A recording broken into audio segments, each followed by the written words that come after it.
Have you ever looked back on a moment and realized that if not for a small decision, life could have turned out completely different? Now, when my younger brother was about 4 or 5 years old, something happened that I will never forget. So you know how we use the prepaid electricity out in our homes in Ghana? So we ran out of prepaid. This I'm talking about like over maybe close to 10 years ago, right?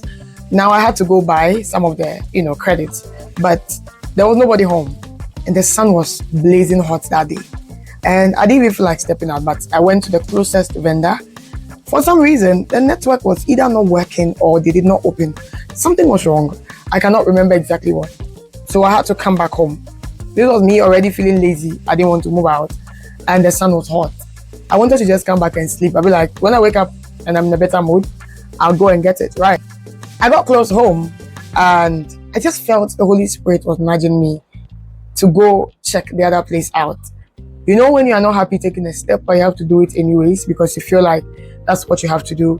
That was the place I was at. I will not say that I had a relationship with the Holy Spirit at the time, but I'm grateful that He still was guiding my steps along the way. So when I got to the house, I did not even step into the house. I just, turned and walked the other way where I was going to the other vendor. As I was going, I noticed that a child was trying to get my attention. Now listen, there was a woman walking, okay, and she had 2 children. One was on her shoulder, the other she held their hands. And one of the child was trying to get my attention.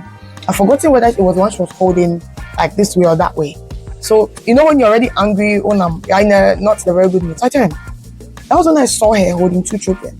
Only to realize that one of those boys was my little brother in her arms, walking the opposite direction of the school.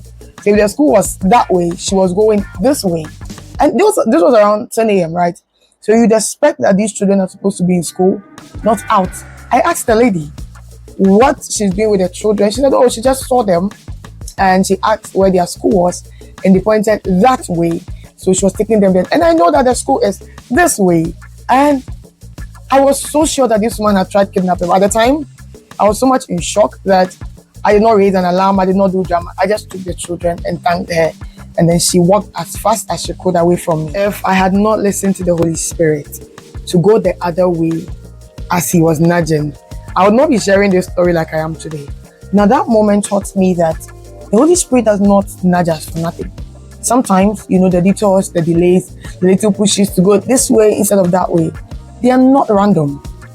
They are God's own way of protecting us, guiding us, even when we don't seem to see the full picture, even when we are seemingly blind at that moment. So if you've ever felt God push you in an unexpected direction, don't ignore it. Trust Him. He knows what you don't. That is what Hello 30 is all about. In this season of life, we are learning to trust those nudges, whether it's in our career, our relationships, our finances, or even ordinary daily choices we make. Adulting is not just about figuring life out. It's about leaning on God's wisdom in the in-betweens, because sometimes our obedience is not just about us. Your obedience is not just about you. It could save someone else's life.